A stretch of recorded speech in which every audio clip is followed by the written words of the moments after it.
Hello class, it's just me, Mr. Wee. I'm back here to help you with some calculus. So we're going to be going over another trigonometric function problem, or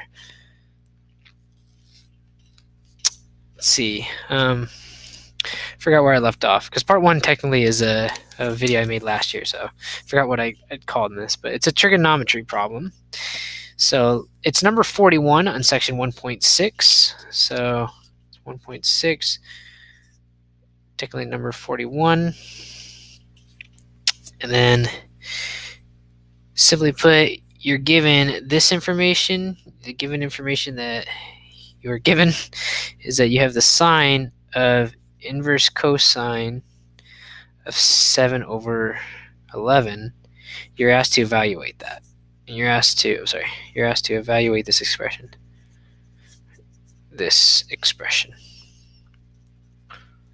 So it looks really tricky at first, but you're basically asked to find the sine, a ratio of two sides of a triangle, such that the inverse cosine of this triangle is 7 over 11.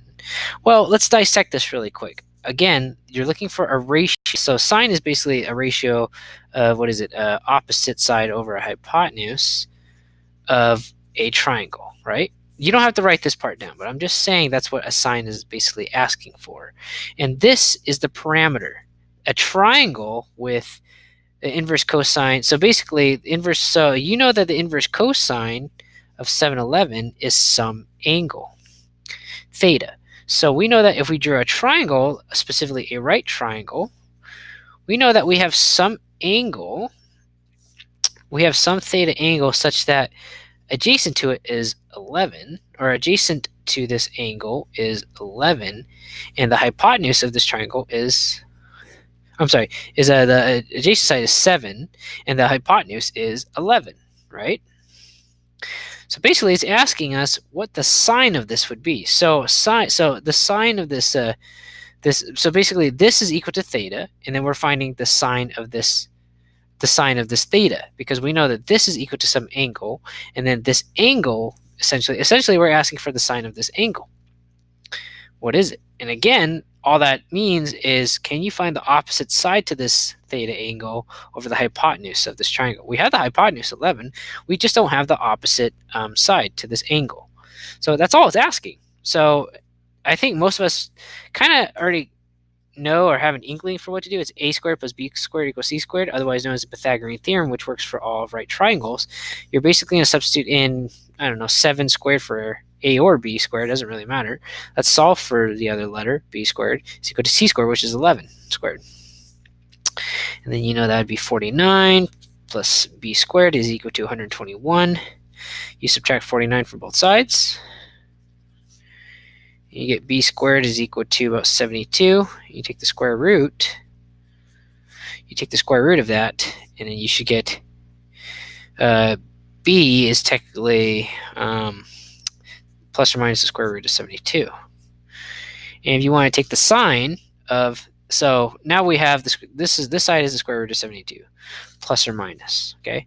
More than likely it's going to be a plus, okay? Unless it's on like a coordinate grid system and this is kind of facing down, or I'm getting ahead of myself, but it's going to be the plus or minus 72, square root of 72. The sine of this theta is equal to opposite our hypotenuse of the opposite side in the hypotenuse to this theta. So this theta is going to be, opposite of that is plus or minus the square root of 72 over the hypotenuse, which is 11. There you go. That's your final answer.